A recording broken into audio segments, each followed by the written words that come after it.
right, welcome back to Waste Some Time with Jason Green. I am Jason Green, and it is Wednesday, and that means we have all kinds of fun in store with Wednesday 13 and Sean Clark.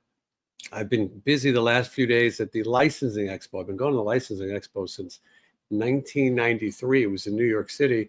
Now it's moved here to Las Vegas, and there's always a circus there and always characters. The licensing expo is where if you have a product, you want to have products made of it, or you represent someone who has a license, that's the place to be.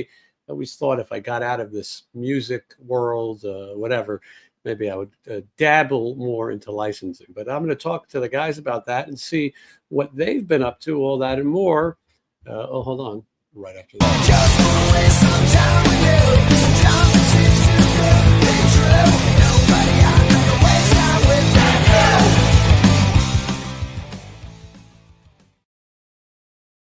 Right, it's rare you get the three of us all on one day, but here we are, Wednesday 13. Boom, boom. Nice to see you. And Sean Clark, good to see you, Sean. Hello. And glad that everyone is here. Before I talk about what I've been up to, I got to say, right before we did, we went live today, I was checking out Sean's latest cereal ice cream taste test video. And Wednesday, have you seen it? I saw the thumbnail. I did not get a chance. I've had a busy day. Haven't had a whole lot of sleep, but I plan on watching it on my next treadmill extravaganza. Well, I mean, obviously, I don't want to give too much away because I want people to go and watch it on Sean's channel. But it's heavy. Up, spoiler alert. It's heavy duty. I mean, this is like. They look great. The packaging looked incredible. Some of them Sean reacted to a little better than others. I will say what I took a few things away from it. One, I took away that I talk like Sean. I'm watching the video and I go, he's got to cleanse his palate in between. And then Sean goes, hold on, I got to cleanse my. Michelle looks over like, have you seen this video before? I think we're all just a special kind of nuts. And then I learned that Nay really enjoys ice cream, and Sean's better half, Nay, maybe weighs 80 pounds, but she likes ice cream. Well, she's also she doesn't eat it that much. Let's be real, but I mean, because those had been sitting in the freezer for a couple months. I've just been, I saw them right when I was starting my diet, and I'm like, God damn it! So I just put them away. And, she's picked at them here and there. She has favorites. But she's also much younger and much more active. So, yes, she could probably polish off a pint and not gain a pound because she exercises so much. Unlike my lazy ass. Or mine. Yeah, I don't. I mean, they look good. People got to check it out. I thought the Corn Pops one, to me, I was very interested in because I like the Corn Pops cereal, and that one looked good. And then it seemed like the Rice Krispie treats, which was strange, not Rice Krispie cereal, but Rice Krispie treats, which Wednesday, I got a feeling you've had a few Rice Krispie treats in your time, if you know what I mean. I love Rice Krispie treats. A fan recently brought us some homemade Rice Krispie treats, and they were also Fruity Pebble style Rice Krispie treats, which were probably even better. Yeah, that's a different taste test. But anyway, you got to check that video out on Sean's channel. Sean, I think what I like about you and your videos is you are who you are, and this is quality that Sean takes these taste tests serious, and people enjoy watching. It's a good video, so I recommend people. And it's a short video. You get a nice quick watch, and you'll see if you can get these products. Sean, how is your health doing? Because we saw on Instagram that you posted right after you had the cereal, you went for a colonoscopy. How are you doing? Yeah, I think the post might have got a little blown out of proportion. I wasn't trying to look for sympathy or make people worried. I was just kind of saying hey, this is I couldn't sleep all night. I know. And I understand that. But no, I was just basically just saying, hey, look, this is something people need to take serious. And I got my first colonoscopy at 50, and they found a polyp, and it was precancerous. Had I waited longer, could be big trouble. So instead of every 10 years, they told me I need to come back every 5. So I was coming back, and they found another one. I haven't got the results of that one yet, but I'm not too worried. I don't think. I was worried about you. I was telling my lady I was reading about it, and then started talking about it, and it made me sick, and I had to pull over and get some ice cream to get my mind off of it. Well, see, if anything I can do to help somebody get some ice cream. That's a true story. She's like, you're not going to die. I said, what if I'm dying? Is what I said to her, and that she had to soothe my soul with some Minchie's ice cream. Which We always make it about ourselves, by the way. When someone dies, the first thing we do is look at the cost. They go, I wonder if I could get that. When I see a plane crash, I go, oh, please let it be one of those little stupid planes that I would never get in. And when it is, like, but yeah, it does make us human when someone we know. I did post. I texted Wednesday last night. Do you think I should advertise the show before I talk to Sean? Maybe we should make sure he's okay. But the reason I bring it up, one, is because you posted it, but two, it is a good message for people to go out and get checked, especially as you turn 50. I just turned 50. My doctor last year, I think, sent me to do the Cologuard test, which is the most pretty much dehumanizing, humiliating test. I was living alone at the time, so it was a little bit more pleasant. But have you heard of the Cologuard test, Wednesday? Is this where you Gigi Allen in a cup and send it off in the mail? Yeah, could you imagine that job? You're the guy who receives the cup. I know a couple people would be great at this job and would love it, but that's a whole other story. It's more like a bucket. I know some weird people. Yeah, they give you like a little bucket, and they also give you like, how big is it? Because in the commercial, it looks like a your regular size snake venom type container. Well, they have a mascot. Yeah, they have a mascot too, who's very loving. I love mascots. It's like this big, and then it has a toilet seat that you can fasten to your toilet seat. No way. Are you serious? And then they tell you you have to add a lot of solution to it. They give you bottles of solution, and then you got to mix it up, and then and then you leave it on your doorstep. I'm going to do this tomorrow. This sounds like fun. This is better than sea monkeys. And then you leave it on your doorstep, and a guy comes and gets it and brings it to the lab. And then in the lab, they do some serious testing on it. And then they tell you whether or not they think. Now, look, they can't catch the polyps, which is why getting a colonoscopy is so important. All these cool people are watching going, look at these middle-aged. So you basically have all this fun mixing it up and then not even know if it's real or not. Well, if they get it mixed up and send you back the wrong results, and your bucket maybe got mixed up with, say, a other Jason Green, a J, or really like, a different Green with an E. It could happen. So have you had a colonoscopy yet? I have not. I'm just newly 50, and that's why I want to ask Sean, is it scary? You made me get all scared about it. Way to go, dude. And I'm gonna have Sean's here to convince us. I want to hear what Sean says. Well, I can tell you right now, I mean, it sucks. The worst part is the prep. I saw somebody just posted that they're prepping right now, which must mean they're getting theirs tomorrow. The prep is the worst. It's 24 hours of hell, in my opinion. But the actual procedure is nothing because you're put out for it. So, you don't wake up and feel like you've been raped. Sometimes when I see my salary, I am. But yeah, no, I think people are so scared. And one of the things I'll say, and this goes for prostate exams as well, which I have had.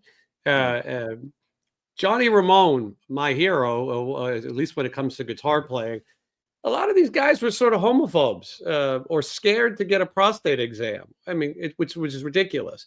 And they put it off. A lot of people said Frank Zappa might have been the same, put off getting the test. And at the end of the day, if you don't catch these things early enough, you could be in some serious trouble. So yeah, the idea that you're not awake for this, and it doesn't make you any less of a man.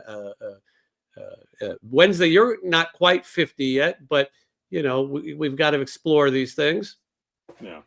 Yeah, I don't. Let's talk about something else. This is a shitty way to start this show off. To do literally, literally. You know what? It's Well, Mr. T's birthday. We should be talking about something better. Well, I just we'll wrap this discussion up, but I just want to say that as much of a pain in the ass, pun intended, and the whole thing is, and it's a hassle. Getting cancer is a much bigger hassle. So, yes, what you have to deal with if you do get it, and the treatments and the radiation and the sickness, and 48 hours of discomfort is worth it. So be on top of it, guys. That's all I got to say. Yeah, I think it's an important message, and that's why I bring it up. We have fun talking, but it's a serious topic. Now, speaking of doctors, I was saying I've been at this licensing expo and looking at some of the new products for the year, and I had a consultation with a doctor. His name is Dr. Now, and are you guys familiar with him? I see him on I see him on a couple like clips online where he tells people to stop eating so much. He's real mean to them, but they're also enormous people. So Dr. Now? Dr. Now, N-O-W. I only knew about him because on Howard Stern, they talk about him all the time. They have a guy who does an impression of him. He's Persian. And he has a show. I didn't know any of this until I heard on Howard Stern called My 600-Pound Life. And Dr. Now, and I'll get to these super chats. Thank you for making them. But so Dr. Now gives people gastro bypass surgery. And then they come back and he tries to guide them on a diet plan to help them lose weight. And these people are 600 pounds. Some of these people's fat hangs to the floor between their legs and he picks it up. I mean, it's kind of gross. It's like Jabba the Hutt. Very Jabba the Hutt. Very, very much. But he's tough on them because he tells them, you're fat. You're not going to starve. You're fat. And he's good. You got to watch some of his clips. And then he tells them, what have you been eating? And then they tell him, well, I had some salad. He talks like that. It talks like that. Yeah. What are you putting on your salad? What are you doing? You're a big slob. Right? Yes. And then they go, well, I put a little ranch on. He goes, you put a gallon of ranch. He screams at them. Are you telling me that he talks like W.C. Fields? Get out of here, kid. You're bothering me. Everything goes back to, you're fat. You're fat. And these people are really fat. And you know what? They need somebody to yell at them. This isn't like someone who's a little overweight. So he was at the licensing expo, and the idea was that people are bootlegging Dr. Now products. And he was there to make sure that if you want a product, you can officially license it through him. The guy has no personality. So I went up to his booth, and I meet his publicist, press people, and I go to meet him, and I was prepared to do some shtick. I was going to tell him, doctor, I got this pain in my back. I was going to tell him, I'm thinking about losing some weight. Can you call me fat? I don't think the guy said a word to me in the entire interaction, but my Instagram is blowing up with people who love Dr. Now. I also met Mike Tyson, but nobody cared about that. They were more interested in Dr. Now. Mike Tyson was selling his line of cannabis. He has gummy ear bites. Someone brought me those. We tested them out. How was it? They must have worked because I don't really remember taking them till just now. So yeah. So they worked. There we go. Little ears. Yeah, little ears. Little ears. I ate all the little ears. Mm-hmm. But licensing's fun. You guys would like it. It's a show I recommend. I started going with Trauma. In the 90s, that show, The Toxic Crusader, was like the cartoon version of Toxic Avenger. Mm-hmm. And really the true story behind that is it became a kid's hit, but New Line Cinema was putting out a Ninja Turtles movie, and they wanted to buy up any other cartoon properties that were similar.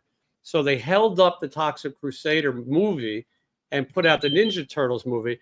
And at the end of the day, Troma had to sue. Probably the biggest payday Troma ever made was beating New Line in court for holding up their property. But this is a big thing with the movie industry. If someone's making a movie similar to yours, you're going to try to kill that movie so it doesn't compete. So Troma was really big in licensing. Toxic Crusader was a video game and sneakers, and so I started going. I've got the cards. I've got the collectible cards over here somewhere. It's kind of fun. I met so today you meet all kinds of people. I met YDB, Young Dirty Bastard. He is the son of Old Dirty Bastard, and he's promoting music that he makes for Sega video games. And see, this is very similar to a character I came up with, Young Yeller. This is prequel to Old Yeller. You got to get that made. I'm working on it. It's one of my screenplays. I've been trying to sell my new deodorant, Young Spice, but nobody will buy it. Young Spice? Yeah, man, that's clever. You guys have a whole young line. I like it. But anyway, I can tell you what's big in the licensing world this year. Wicked is obviously big. Everyone is Wicked crazy. Wicked products. He-Man is huge, and I sent. There's a new He-Man movie coming out. That's why it's probably going to be terrible. Not everybody has a sword in their house like Wednesday. But they had a photo op where you could get it in an action figure box and hold that sword. And I sent it to Wednesday. They're selling He-Man coffee. And one is called the Eyes of Orko. I don't know if I want to drink the Eyes of Orko. Dark Matter coffee, Masters of the Universe Revolution. And then you could also have Skeletor's blood. I love it. Dark Matter. Skeletor. I've got Skeletor cereal over here.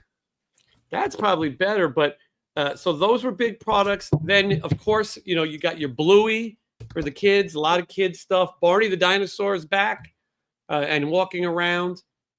Every product you can think of is represented. Dead celebrities, current celebrities. I'm trying to help out the Randy Rhoads estate a little bit to find somebody to take over their license because it's a missed opportunity what they can do. So. But everything was represented. They announced brand new House of a Thousand Corpses Funko Pops just in time for the House of a Thousand Corpses that came out 20 years ago. But they did debut those.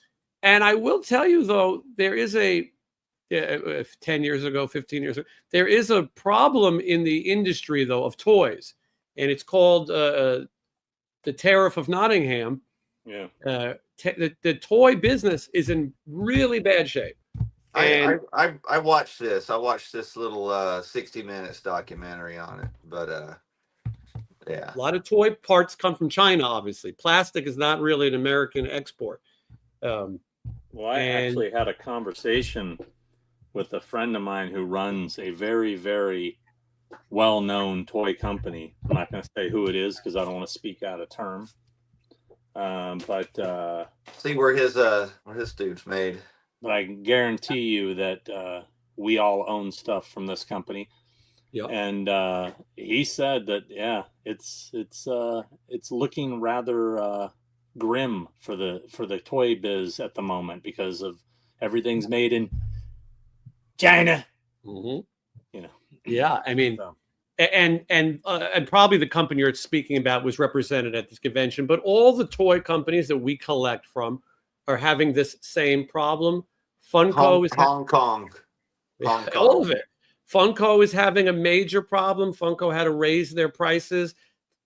Super 7, which is another popular company that we all have collectibles from, had to lay off a lot of people. This is public information. Did you see that statement they just put out? Yeah.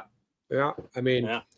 It's scary, and I don't think it's necessarily, some of these companies are probably run by conservatives or whatever, but it's not a political issue. There's a problem, and you have to look at these tariffs and say it is really hurting this industry, and it looks like it's going to get worse. The toy industry is gearing up for a rough year, and so that was a theme at the licensing show, because usually you see much more toys, but they don't know what to do. There was a life-size Megan figure, which is one of the creepier things I saw. Have you seen it, Sean? Yeah, I saw it at a couple of vendors had it at a convention I was at recently. And I basically said to one of the guys selling it, was a friend of mine, I said, anybody who buys that, any grown man that buys that thing should be put on some sort of watch list. Yes, automatic. Yeah. It looks like a life-size real doll of somebody who is not old enough to be a doll, you know. Without the fun parts. Yeah, it's creepy. They do have NECA has a Megan figure. I think the figures are cool and you can get it signed, but to have a life-size doll of a chick in your house, I mean, I don't know. People have got Chucky's, and they got the what's her face, Tiffany. Yeah, you're right. And I'll guarantee you, there's somebody out there that's probably banging her, you know, tossed off big time. You know what I mean? I was never tossing off. Someone had a threesome with them. Speaking of tossing off, look what I sent you a picture. Yeah, I saw that. Look at that. Did they reissue that? No, this is an OG copy. Good shape. $3.99 at Amoeba this weekend. Before I went and saw Ryder, I stopped at Amoeba, and I can't believe that this movie was made. Sometimes when you see C. Thomas Howell as a black man right there. Mm-hmm. Yeah, I mean, that's Pony Boy right there. Let me answer some of these super chats. First, Jeff Down is up. Thank you. Hey, Jason, Sean, W13, and the brains behind the show, Michelle. You know, we ordered furniture today. We got 2 recliners. We're getting rid of the couch, and we're going to the recliners. But I don't know how to put things together. I'm not a technical person. And so while I was at the licensing show talking to Vanessa Hudgens of High School Musical, Michelle put together the recliners and a new bed. We got a new bed as well. So she's at least the brains behind the household. This is Jerry Lika, maybe Lika, but I'd say Lika. 5-year rotation on the colonoscopy, polyps here too. Plus I have no gallbladder and I suffer from bile acid malabsorption. I also had a camera in the front to check prostate last year. Take care of your health. I mean, this is some serious stuff. I went from, this is like a Casey Kasem moment right here. It is just like it. If I can't have an upbeat comment coming out of a death dedication, well, Jerry, we hope you're all right now. And ponderous. But anyway, Jerry, we hope you're doing okay, and thank you for the support. And it's a positive message that we need to get out there, especially old men like us. Classically deceased.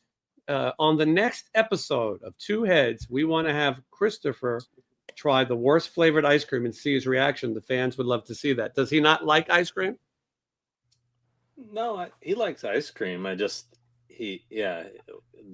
fans seem to love watching him try things he hates. So they probably want him to like try a pickle flavored ice cream or something like that. Wednesday and Chris would be good together. Oh man, seriously, no way. Hey, I just got these in the mail. Check this out. Just came in today. New stickers. Look at that! I like that. Hold on, that's pretty cool. So, yeah, I like that. You should you should recreate Soul Man. I was just looking at this. I didn't realize that I got a bonus in here. This is a promotional copy, and it's got a lobby. I guess you call it a lobby card. Look, that could be. You could put you on. That could be your next sticker. That could be you there, and it could be Soul Man. I like it. Yeah. And look, it's got the whole cast of people that's involved. These people are all blacklisted from Hollywood now. If you need that signed by the director, he's one of my clients. So well, yes, and Radon Chong will only charge $500 to sign this. And without looking, can you name the horror classics that director is directed? Is it not? Who? It's not his name. He's cheating. Hold on. It's not Tom Holland, is it? No, Steve Miner. Steve Miner. Yeah. Not to be confused with the Jason actor, right? I don't know who Steve Miner is right off. Director of Friday 13th Part 2 and 3. Mm-hmm. Oh, 3. Halloween H2O. Warlock. House. Man, Rest in peace, George Wendt. damn. Yeah. That's Speaking right. of House, George Wendt, when we lost Norm. That's right. I immediately was like, what did I have George sign? I have a Cheers photo signed by Ted Danson and George Wendt, and now I guess I better get Ratzenberger on it. I think I got him on my house poster and my bodyguard poster. Someone brought me my bodyguard poster. I have an original one that's pretty weird. You'll be into it. What about it? Someone brought me one. Oh. On tour, because we were talking about it on an episode, how they used to be bully movies and how there were real bullies in school, and the guy that brought me this shirt brought me all these crazy toys. He brought it for me. I have it somewhere in a room. Wednesday, Like random stuff that I say on the show. This one guy, particular Phil, hears me talk about stuff, and he brings shirts like this. They're going to bring you a Cologuard kit next. Now he's going to get a full size Megan doll. Yeah. Check I hope this somebody out. does. Yeah. Look at this thing that someone brought me. What is that? They call me Bruce? No, that would be just as cool. It's Stallone from Rhinestone. Yeah. Yeah, that's a good one. Wednesday, answer look the at question. The person paid for you to answer the question. Did you draw this? I did not. A guy named Johnny Bush, who does all of my artwork, did that entire layout. He did my last record. He does all my T-shirts, and he does stuff for Ghosts and Rob Zombie, and he's killer. That's not. It has I enjoy the gatefold. Yes, it's very, very folding. It folds well. It's foldable. I'm going back and forth to New York a little bit, and I've been doing some location videos, mostly TV. And then I said, what's a movie I really liked? Hero at Large with John Ritter.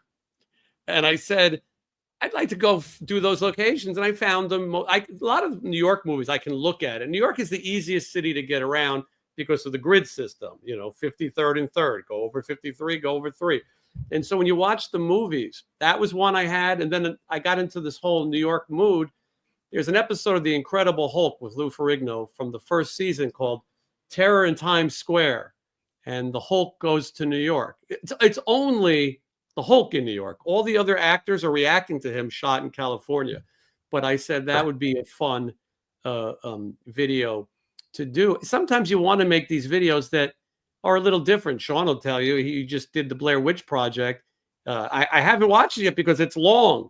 You got to sit down and have some ice cream and be ready. But that's a movie that I liked. I fell for the Blair Witch hype. I lived in New York when it came out. I believed it. I still do. Yeah. And no one really knew. The internet website just had mugshots. And it was kind of word of mouth. And we went to see it. And I remember almost every show was sold out, the Angelica Film Center in New York. And we went to see it right across the street from Central Park. And I remember my girlfriend at the time, like looking out scared on the way home that something was in the park. Some people didn't like that. They thought the ending, spoiler alert, was anticlimactic. I thought it was cool the way it was. And it is an interesting video to do locations. How's that video doing, Sean? Are people enjoying it? Seems to be doing really good. I think it's up to like 35,000 views in 2.5 days. I don't think we make videos because we think it'll get views. We make videos because it's something we like. And I think people see that. I think if we went out there and went, all right, today I'm going to show you, some bullshit, people would see through it. To do as good as it's doing. Mm-hmm. I think there's an authenticity with it. My channel has gone crazy with these TV videos that were just things I wanted to do for fun. I said it on the last episode because there's so many new subscribers. I said, Sean does things because he likes to do these things. And it happens to take off. But I made the point that you and I both were visiting locations long before we thought we could monetize them. We were taking pictures because we wanted to see them. And when I went to do this Sanford and Son location, I wasn't going to do it because, spoiler alert, it's not there anymore. The house had been torn down, and they put up a plumbing place in its spot.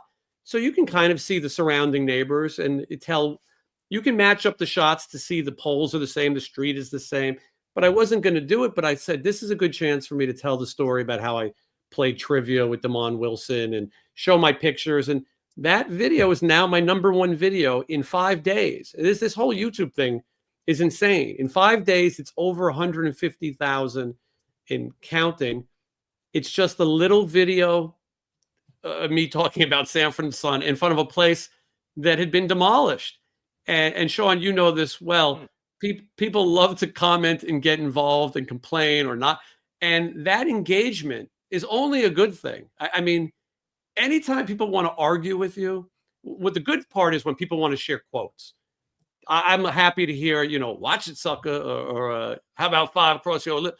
But then you get people who don't even watch the video. I don't know if you have this problem, but they'll go, that's not where they filmed the Brady Bunch. Well, no shit. I said it 50 times that it's an exterior shot. You did that. You were the first one to go there.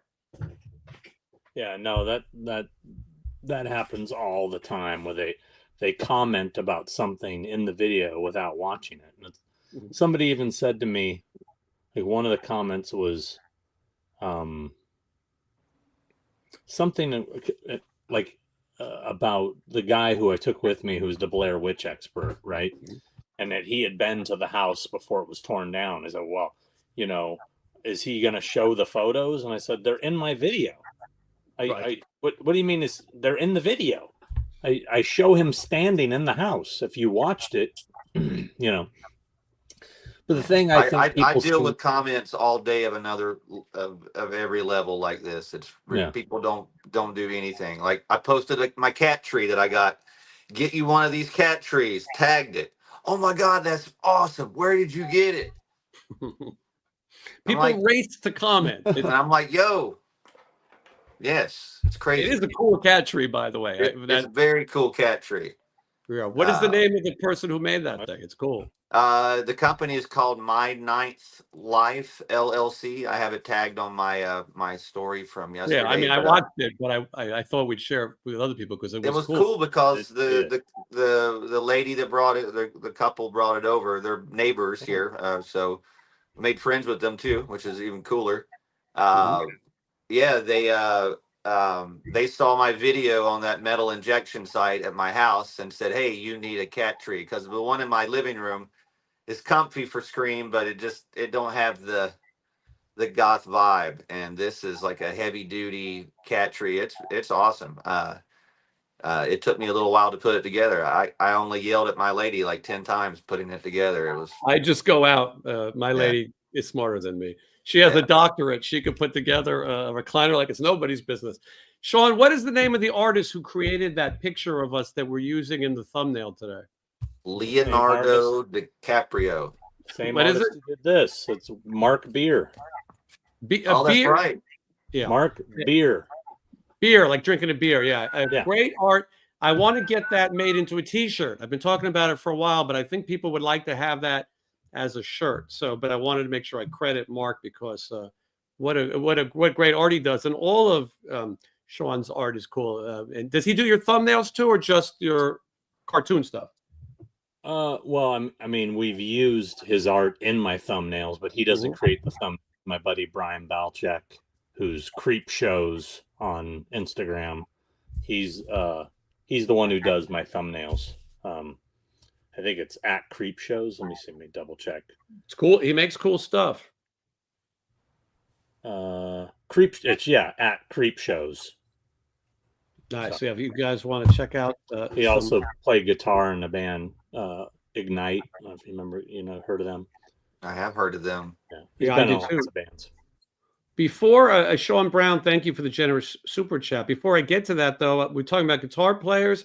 I've got to say, I'll say it again. Rest in peace to Chris Hager. of Rough Cut. Sean, one less Rough Cut member to sign your album. Wait, the guy that just passed, was he was an original member of Rough Cut? Yeah. Was he the guy with the bad haircut? He was bald most of the time, but he had a bad haircut back then, I think. If you show me the record, I can identify it. I have that record handy. I do. I haven't put it away yet. It hasn't been filed. Yeah. Is it that guy? Hold on, let me solo you. Yes. Uh-huh. Yeah, that's a Matt Thorne is on the far right. Yeah. Way to make fun of his hair. He just passed, dude. Well, no, He was bald. Chris Hager. No, I didn't realize. Oh, that sucks. Damn it. He should have waited like a couple days to get this, I know. He should have been more thoughtful. Very selfish of Chris. Mm-hmm. Yeah, he was a. No, all joking aside, rest in peace. That sucks. I didn't realize. I saw the post that Steven made and everything. I didn't realize that was the same guy. I wasn't really familiar with him. He was an original member of Rat. He was in Mickey Rat back with Steven. I'm talking about back in the 70s. And then he left for Rough Cut. Rat and Rough Cut have this strange mix. Jakey Lee was in Rat, and then he went to Rough Cut, and all this whole world. And then some of them went to Ozzy, some went to Dio. What do they think about the Rough House band coming in and messing up their rough stuff? Yeah. And then now you got who from my old band messing up that whole thing. And then when you hear the rough bands, you go, well, was that the one with the what? And they know what I'm talking about. The name Tease, right? You know what I'm talking about. Well, what Wednesday's talking about is there's a band that had a guy in the band who would probably have a Megan doll, I think. Right? Is that what you're implying? Mm-hmm. You're exactly right. He'd have two. But yeah, Chris. I know what you're talking about. I guess we're trying to avoid saying his name, but okay. You know, Sean. Sean, do you know who it is? I think so. He was in Static X also, right? Yes, I think so. Is that right, Wednesday? I don't know what you guys are talking about, but I did pick up this Toxic Avenger. I like that. That's better than picking up what that other guy was picking up. Yeah, you'll pick up a couple of years in some probation stuff. Mm-hmm. But I got this and Soul Man last week. Good scores. Yeah. Yeah, I didn't have a whole lot of time in there to go check stuff out. It was packed in there. That place is. I guess I went on a Saturday, and that was when everyone goes. But lots of stuff, and Amoeba was a good changeover. I didn't think they could switch over and make it feel like the same store. No, it's good in there. It does. They did a good job. Sean, I'm obsessed with these Baroque poster things. You have to pre-order though. They don't have them right now. Baroque eventually. Yeah. I'm going to be flat Baroque, but that is, Sean, they should be giving you a cut because I think collectors see it from you. This is the best way to keep posters, I think, because my poster collection is rolled or folded and sitting in the closet. What's the point of having stuff you can never look at? But if you have these big portfolios, you can look at your collection, and it brings a whole new life to me. I stopped collecting posters or getting them signed because I thought I'm going to stick it in the closet or it's going to get damaged. And now I'm constantly thinking about new ways to display. I know last week people loved our exchanges about collecting and people enjoy that. Okay, here's Sean. Now this is a long one. So Sean, thank you for the generous super chat. Hello, everyone. Sean mentioned before how he used to work in journalism. I graduated from Rowan with a BA in journalism, but never went into the profession. I've always wanted to keep writing, especially about movies. Do you have any advice? I'm the worst person to ask. My whole career is based on dumb luck.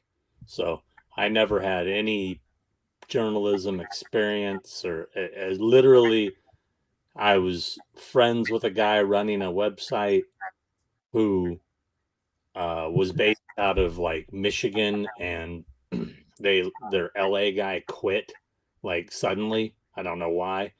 And he was like trying to find someone to do a press junket for him it was for Hellboy. And he just called me up and goes, I mean, you like movies, right? You want to do this? And I'll go, oh, I'll go do it. And I did it and I had a blast. And he was impressed with what I did. He's like, "Oh, you're actually really good." I'm like, "Okay." So next thing I know, I was their guy. And then that turned into like dreadcentral.com and Horror Channel. And then I was Bloody Disgusting. And, it was just kind of, it wasn't anything I was ever looking to do. It was just, as a film nerd, it was fun to go to premieres and set visits and press junkets and see free movies and get free swag. So I really have no clue where you'd start. I mean, you have credentials. You don't need reach schooling to do stuff these days. You can just do it. But you Well, can. Sean, your Right. career has been a lot of on-the-job training. Yeah. One day I'm going to make a movie. One day I'm going to be a representative, and you learn the things that go with that. Sometimes I feel like you draw the short straw. Well, somebody's got to represent. I can't think of his name. What's the first Michael Myers? What's his name? Tony Moran. Tony Moron. But the guy's like, well, I need someone to represent me. Sean found them. All right, I'll represent him. Who knew later that he'd represent, the real Michael Myers and everyone else in the movie? It's a strange world.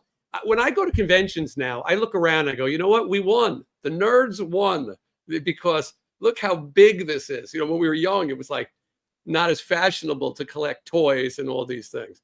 But now you've won. And, Lloyd Kaufman from Troma, he has this book called Make Your Own Damn Movie. He has another one, Make Your Own Damn. Everything's make.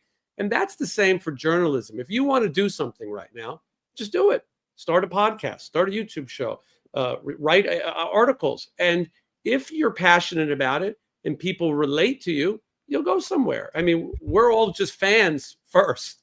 Yeah. But, if Joey Jordison didn't discover you Wednesday, maybe you'd still be in North Carolina just doing it for fun. Yeah, could be. But no, you can do anything as long as you have imagination and the drive to do it. You can just keep at it. And when someone says no, that doesn't mean no. Keep going. Yeah, if I stopped every time I hit a brick wall, I wouldn't be here today. Those things challenge me. So absolutely. Okay, Jimbo. I think Jimbo's in New Zealand, I'm going to guess. NZ. I've been there. I would say you're the world expert Wednesday. I've been there. Thank you for your great guests and tour diaries. Good sir. Having an afternoon beer watching you show on a Wednesday. Nice. Well, I have one for us too. And hope the colonoscopy talk didn't scare you off. All right. Jeff, down is up. Question for Sean. Sean, I love all your Horrors Hollowed Ground videos. By any chance, have you or could you do one on the Linda Blair film Hell Night? And Jason, please make sure that design awesome. How about it, Sean? Hell Night? Sure. I mean, I think the house is still there. So I mean, if the house is still there, I'd do it. My favorite videos are the ones that are a little deeper with your videos, at least. There's other people who go do these location videos and then they go, it was somewhere around here. You know what I mean? And it kind of happened here, but I'm not really sure. Whereas with yours, there's a passion to it. Also, Sean, one of the lessons that I learned from you that I think made my videos more successful is you said, sometimes I just want to see what you're talking about. I want to see the Sanford and Son junkyard, but I don't need to see you in front of the junkyard the whole time going, and now here I am. I've taken myself out of a lot of the videos because, I mean, I'm still talking and narrating, but it's a valuable lesson I learned that some of these guys are so in love with themselves. They've got to be seen or have their wife be seen or boyfriend or whatever. And I think it's so overbearing. Let your videos, you show us what we want to see. And it's fun. Sometimes you recreate a scene or something. But anyway, that's why I think a Hell Night would be a good one. I like this. Sometimes, Sean, I watch your videos. I haven't even seen the movie. And then later I go, you know what? That looked fun. I'm going to go back and watch this movie. This is Sean's World 13, by the way, with the 1666 super chat. Hey, guys, I love the show. Can Wednesday 13 please consider doing a spoof song of Your Ways Better by this Christian Forrest Frank guy, which has gone mad viral. YouTube is plagued with him now. Do you know what? Anyone know what that is? I do not know what that is, but I will look at it. I love doing parodies. I love making fun of people. So yes, All right, we'll keep it. I will consider making fun of this person. Yes. Wednesday, did you make an announcement today? I think there was an announcement. I did. I announced the rest of my touring in Europe into the year. I returned to Scandinavia, Finland, Norway, Sweden, Denmark. So yeah, it's more and more stuff. And then we have another tour announcement coming, I believe, at the end of next week as well. So right now I'm getting everything booked into next year, and busy stuff. And people are telling me why I should be coming to this town, and why I don't like France. Apparently someone said, I think, what is wrong with France? Do you think that we stink? Why are you not playing? Why do you play shows in other countries? Don't mention Why the can't war. you? Yeah, why can't you come to Australia? And a lot of people just don't realize, we can't do this all at one time. We got to stretch stuff out. And if we're not playing your town, it's nothing personal. But people honestly think it's like a personal thing. Like, we want to play everywhere we can. I mean, it's, we're not as popular in Spain as we are in London. I unfortunately, so we don't get to go to Spain because we might have 10 people there that know who we are. But don't write bands and tell them why you should be playing here. You should tell your venues to book these bands, because they're the ones that pass on the shows or take the shows. So we want to play everything. Will you be playing the States again this year? Can you say that? As of right now, no. There's no more tours. If there's anything, it'll be a one-off here or there, but no more US dates until January next year, which is when the proposed next tour is. I've said too much. Official Wednesday 13.com for dates. Someone suggests that Arthur filming locations. That would be a fun one. I like the movie Arthur, and those are locations that I've. You live in New York. I passed those things so many times. Let's see. I'm trying Dudley to dive. Moore. He had some crazy movies. Remember his movie Mickey and Maude, where he had two ladies that had babies at the same time, and he got caught in a mosh. I heard that's where that song was wrote. Really? No, but it'd be funny though. That'd be crazy. He foul play for me. Dudley Moore is the swinger when he's in the when Goldie Hawn needs a place to hide out. She's looking out the window for the killer, and the bed comes down, and you hear it is like blow up sheet. That's pretty good. I went to Phil Lewis's house of LA Guns, and it was just like that. He had a telescope on his balcony. It was like pointed into someone's window, and he was like a sky rise.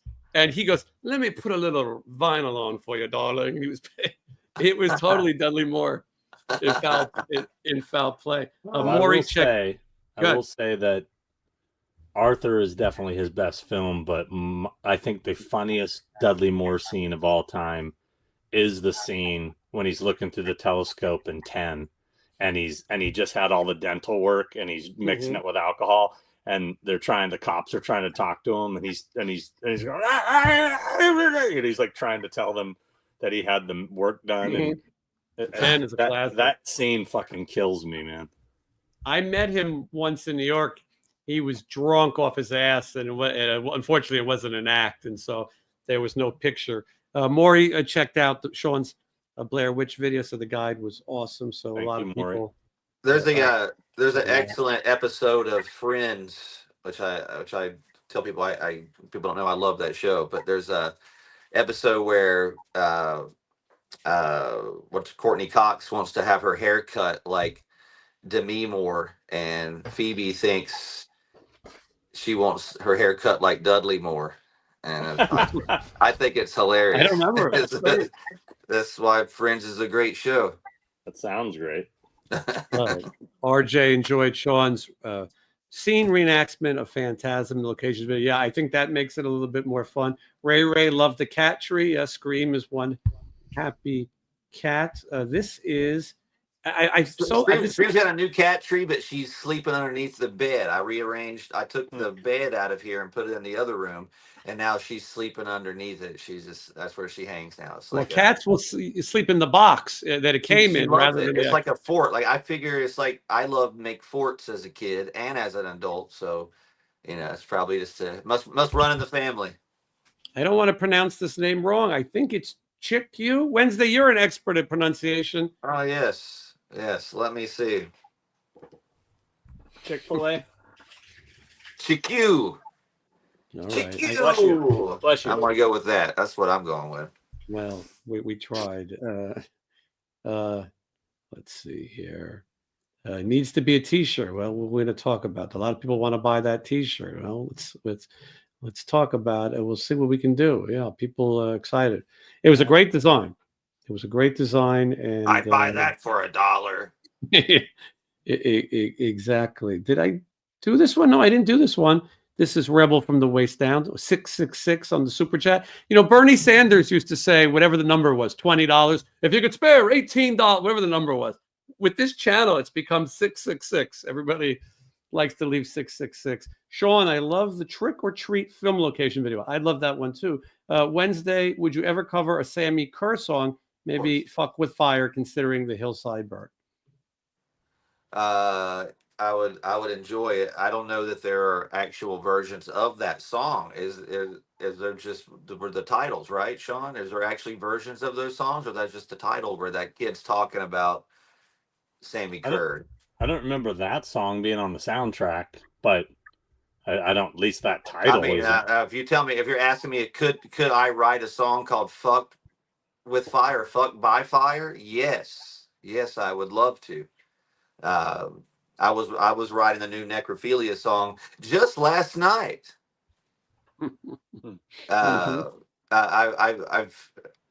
I impressed myself on the last record when I rhymed casket and fantastic, and last night I rhymed gorgeous and rigor mortis in a new line.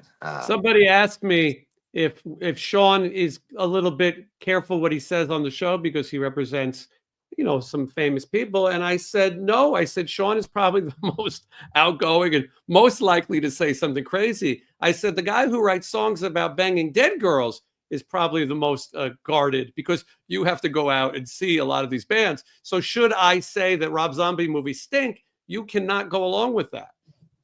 What? It's Mr. T's birthday, and I just wanted to let everybody know. Support, go watch a Mr. T movie, put on a cartoon. Mr. T has finally entered the convention world. It's been long overdue. His pricing is insane. Sean, have you seen this? Yeah, but it says it's the one and only time he's doing a convention, apparently. So he says. I want you. The feeling is that I want you. The feeling is he's not healthy. Want you, my boy. I want you, my boy. I want you. Do you have a prediction for the fight? Pain. He's charging $350. I'm not good at dividing the math, but his name is 3 letters. I know. That dot costs money too. I mean, look. I mean, I'm fortunate that I met him. He looks kind of. Those lips are kind of. Those lips. Wow. Are those licensed toys? What is that? He kind of looks like JD Vance there. Hey. Look at that. He looks like JD Vance right before he killed the Pope Killer. The Pope Killer. Mighty cute in them jeans. Say a prayer, fool. Okay. Did I answer this one? No, I don't think I did. Jason, not only are you a rock and roll tour manager, you're also a great tour guide for someone like me who lives on this side of the planet. Well, thank you, Jimbo. Yeah, I think that all of us, we share our lives, that we're fortunate to see different things and interesting things. And I think that we all, it depends where we are. Sometimes I choose the video based on what city I have to go to. I am sitting here with bated breath, waiting to find out about Vince Neil. I don't know if you guys are following the Motley Crue drama. I am following it, and I saw a picture of Vince Neil today walking with two beautiful ladies holding hands with both of them, and he's rocking out. He broke up with his longtime girlfriend, Rain, and he seems to be doing better health-wise. I don't know what was wrong with him, and if I did, I wouldn't say. But he's up and about. We're supposed to do a show with him on June 14th in Canada, Niagara Falls. They are very difficult about crossing the border. Wednesday, you know this. You had a DUI in your life. I did. Was it a problem for you getting into Canada at any point? Because that's what they care about. Yes, that's where I received my first colonoscopy. Going across the border, they're that strict. If they take it very seriously, and it will mess you up. And I had a hard time getting in there. I basically had to go in there and beg for my life, as they say. And I even hired a lawyer at one point to get into Canada, doing this thing where I had to write a letter and ask permission and apologize for being a loser and all this stuff. I had a couple of police friends write in recommendations for me to say, this guy's not that bad of a person. Please let him in. He needs to rock your people, eh? And but now it's off. It's been like 17 years or something since that happened. And but I still get pulled off to the side. I got separated from my group, and it was very disturbing. They took me away, and the guys were like, "Oh, there he goes," and I was like there was like a moment, like you see in those videos, being taken away, and but I was taken right back. They just went, "All right, you're good to go." They had to make sure I hadn't done any more damage, and I'm capable of doing more damage, just so you know.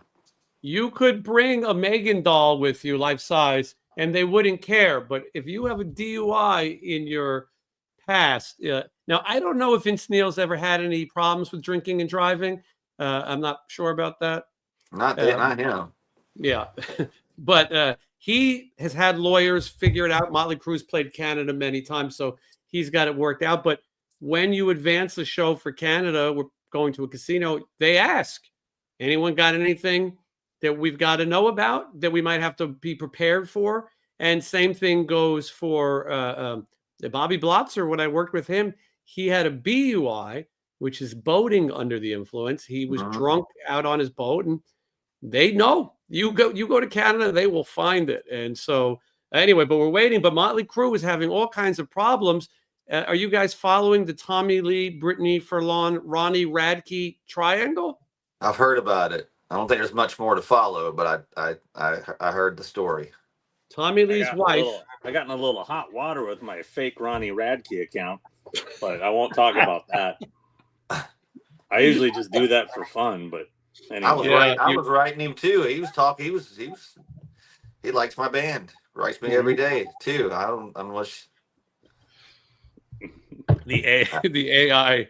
How many times I've been turned away at the gates of his house. Thought we were going to hang out.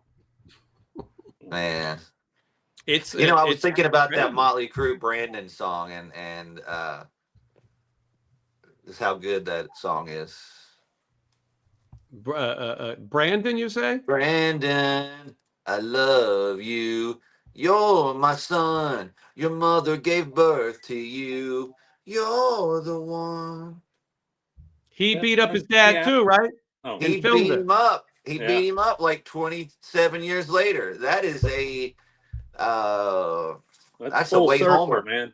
That's a way homer. You name your kid after a martial arts expert. That's going to happen. Just like it. True. That's why I'm naming my next son Lincoln Hawks after this guy. He's gonna break your arm. He is. He's going to come in 27 years later and go, "I'm ready, Dad." Well, did you hear they're making an over-the-top sequel? I should have broke your arm. I should have broke your thumbs. I should have broke your arm. That's what he's going to say in the sequel to Over the Top. They're making a sequel. I hope so. That's what I heard. Yeah. Oh, this is I can't believe this movie didn't take off. I mean, he was arm wrestling for his son's love. And I mean, he went through several people. Remember in the very beginning when that guy just busts into the breakfast place and goes, "Yo, are you Hawks? I'm the Smasher." He's like, I'm gonna go arm wrestle this dude. I mean, we don't even know what it's like being an arm wrestling truck driver. No, I don't relate at all. It's tough. Yeah, I don't think I'd be good at it. Meet me halfway on this, guys. Come on. Hold on, I'm trying to. This is Sean's World 13 with a 1313 super chat. Did you guys dig Growing Pains? That was one of my favorite 80s shows. And I've been watching it for the last 48 hours on repeat on Pluto. Yes. And Wednesday 13's Coke Zero, the cherry flavor, question mark. It should be the cherry flavor. It's better. That is correct. Cherry. I was never a big Growing Pains fan. You know, wait. Is Growing Pains the one with Michael J. Fox? Mike Seaver, Mike and Carol. I'm thinking Silver Spoons. No, I liked Growing Pains. Boner. Silver Spoons was good. That was a real Rick Schroeder and Alfonso and Jason Bateman. I didn't like him. I didn't like that show. You don't have to like him, but you gotta like Alfonso. Alfonso or Kate. I mean, that's what's her name from Buck Rogers. Yeah. She's a John Carpenter's convention agent. Yeah, I don't like her at all. Who? You don't like the Buck Rogers lady? I like the Buck Rogers lady. I don't like the lady who played the Buck Rogers lady. What's her name? I'm forgetting. Aaron Gray. You have beef with Aaron Gray? Yeah, she's tried to steal my clients many times. She's an agent? Yeah. I saw her on I saw her on an old lady commercial, like for old lady catheters. We could have kicked the show off with that when we're talking about medical issues.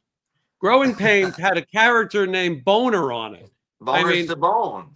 How the hell did that get? How did they get away with that? And this is why it's one of my favorite shows. And they had Stinky Sullivan, which was Ben Seaver's buddy. And then you had it was great. The early season, as it went on, they added Leonardo da Vinci into it and another little kid, and Ben Seaver grew up to be. I hated him. Another child star that I disliked less than the Karate Kid. I've been thinking about buying the packs of cards. They have Growing Pains wax packs cards. Really? I would be interested in those. One day when we're all together, I think we got to open up some of these old card packs. I'm going to get some boxes, and I think it'll be fun. I've got an extra pack of Rambo. I've got so many packs. I could probably open one now because I've got so many. I'd like to see it. But will you eat the gum? Will you eat the gum? Hell no. Why not? Hell no. But I have a pack. Spit it out. You're chewing it. You just chew it. We could open this and see what's happening. I mean, this is from 1984. Should be 85. All right. You want to open get it into right it? now? We can. If you guys want to, we can unveil it. I don't mind. There's gum in here. Oh, you got to eat the gum. Give it a little taste. What if I die? Then you'll be immortalized. All right, let's go do it. See, I want to get together and Think then of we'll the open. views Jason would get. Right. I want to open like a whole box of these. Don't be so selfish, Wednesday. No, I'm not. I'm going to try to get choice. I bet it's all broken and cracked, and I'm trying not to is. get it everywhere. All right, hold on. Whoa, this is That's an awesome unopened set. What happened? Hold on. Wrong person. hold on. There we. All right, let's This see. is like when Geraldo opened Al Capone's vaults. So far, All the right. cards look pretty clean. All right, we got the cards here, and the gum is broken into 3 pieces here. Dude, that still looks pretty good. Yeah. All right. So yeah, still in there. I'm not going to eat it because I don't want to get Do you know what disease was going on in the 80s? AIDS.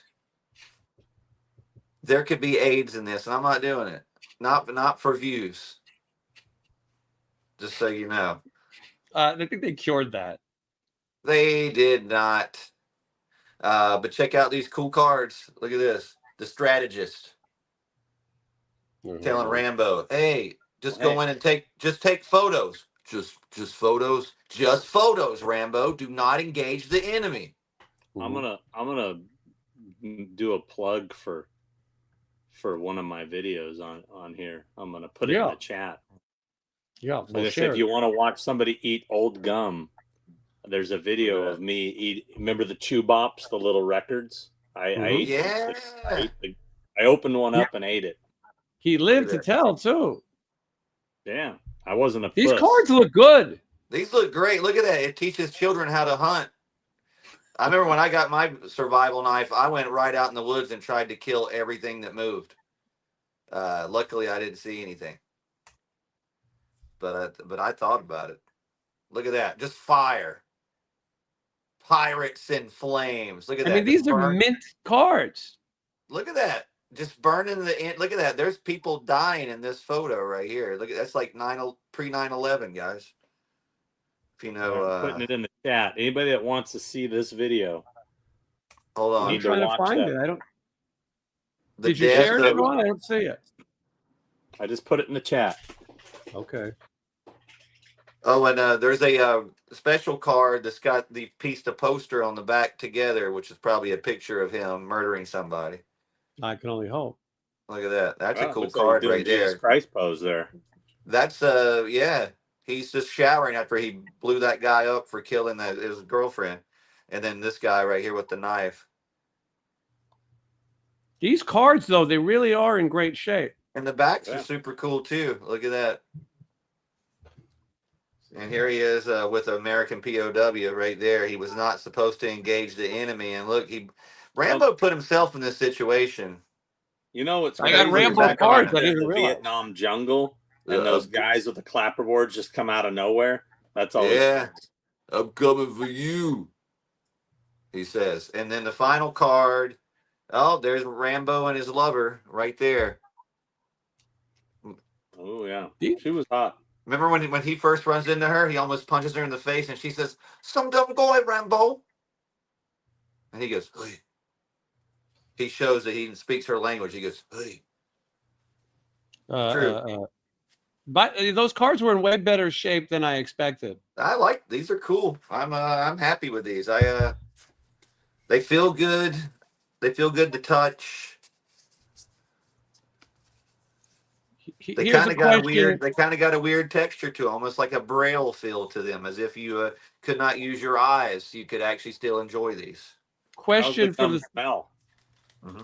How does the gum smell? Good question. That's a good question.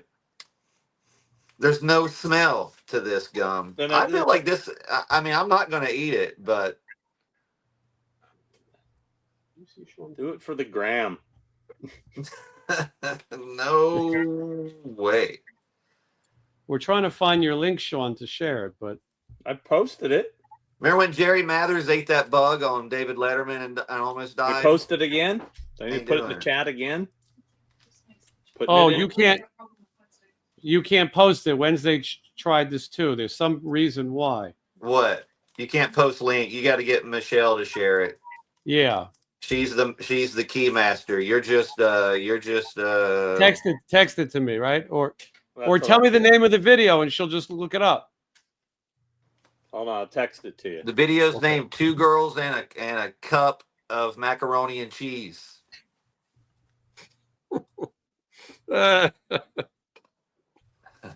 the name of the video. Oh, speaking of, if you want to eat, how about this challenge, Sean?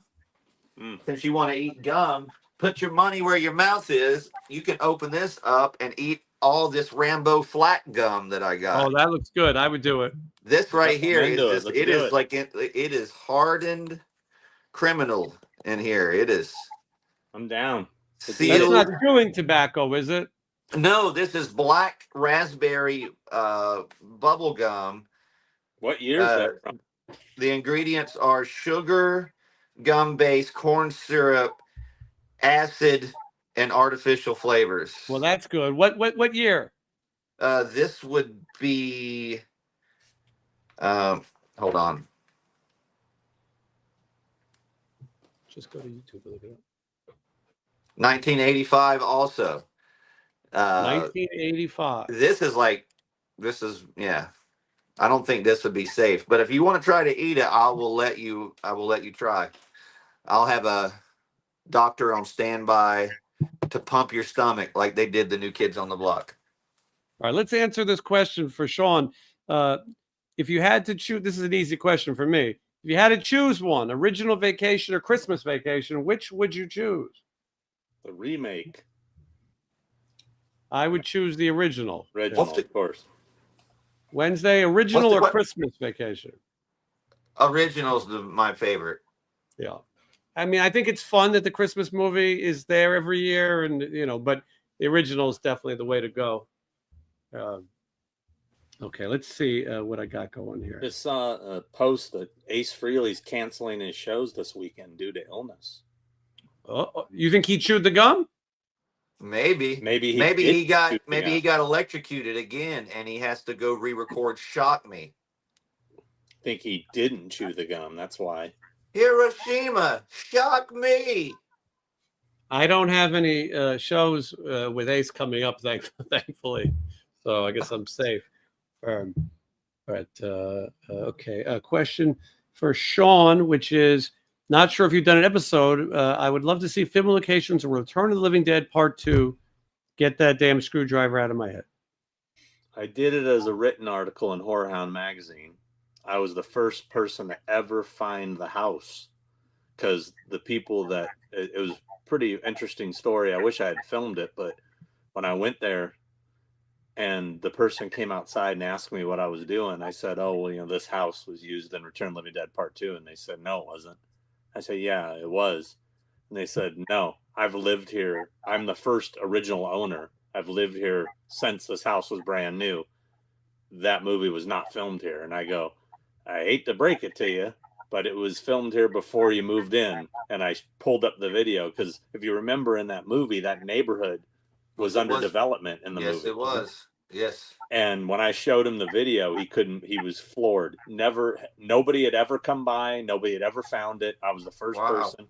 He took me in the garage and showed me where, like, Forrest J. Ackerman, I showed him the scene. He's like, "Oh my God, I can't believe," he was totally blown away.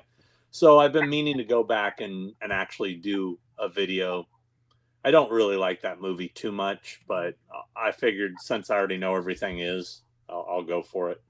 It sounds like it'd be fun. It's something different. Rock and Roger asks us, if we had to take a lunch break, which one would you go to? Arnold's, the Regal Beagle, or Mel's Diner? That's a good question. I'd go to Arnold's. It might be the coolest. With Fonzie? Yeah. Arnold. I don't know. I think I'd want to go to Mel's Diner. I went to Mel's Diner, and so did Sean, and it was terrible. Yeah, I think I would hang out at Mel's Diner. I think I'd get along with that scene better. Southern hospitality. Yeah, he says, "Kiss my grits," and I'll be like, "All right."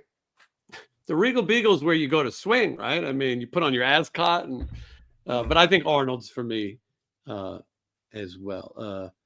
Have you guys seen the Jurassic World Rebirth popcorn container? I have not. I'll take a look. Is it going to be today at the licensing expo? They had the Dune popcorn bucket, and I can't go nice places and make videos because all I think is there's people who are having relations with that popcorn bucket. It's very expensive, very hard to find. They have it in a locked up because people were making love to it. I'm trying to find this thing that everybody's talking about. Jurassic World popcorn bucket revealed. I'll show it to you guys. I don't know what the hell's going on here. Hold on. I don't want to make love to it. I'll tell you that. Make love, not war. This is it. I guess it's cool.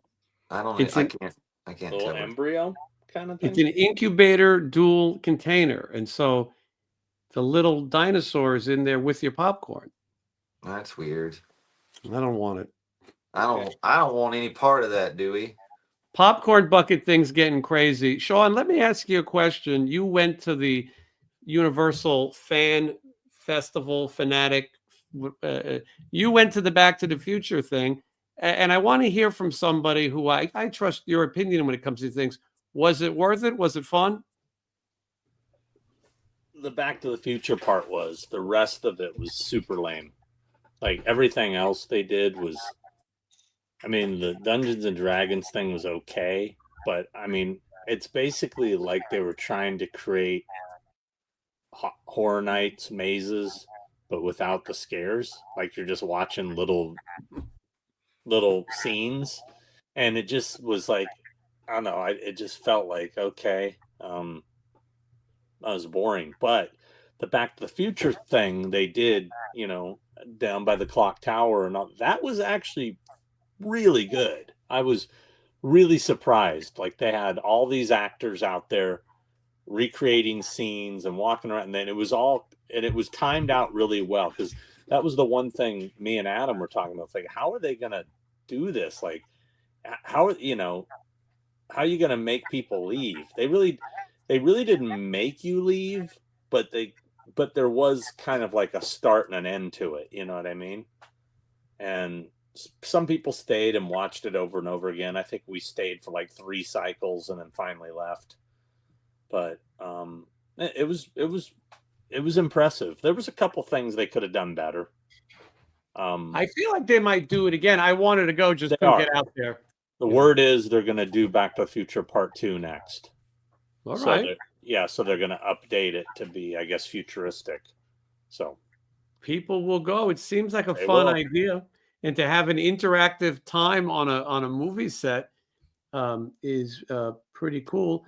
Matt says he loves Vegas Vacation. I have a Vegas Vacation video. Eventually, I'll put it out. Everything I filmed has been torn down.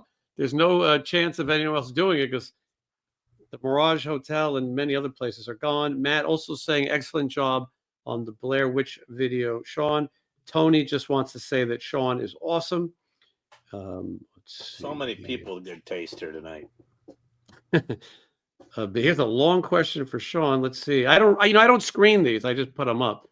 Sean, Don Marshall writes, Sean, what is your expectation of the Birmingham Sabbath show? Ozzy was caught in Class of Rock, bits and pieces. Anyway, he's asking, what do you think the Ozzy show is going to be like? It's going to be amazing.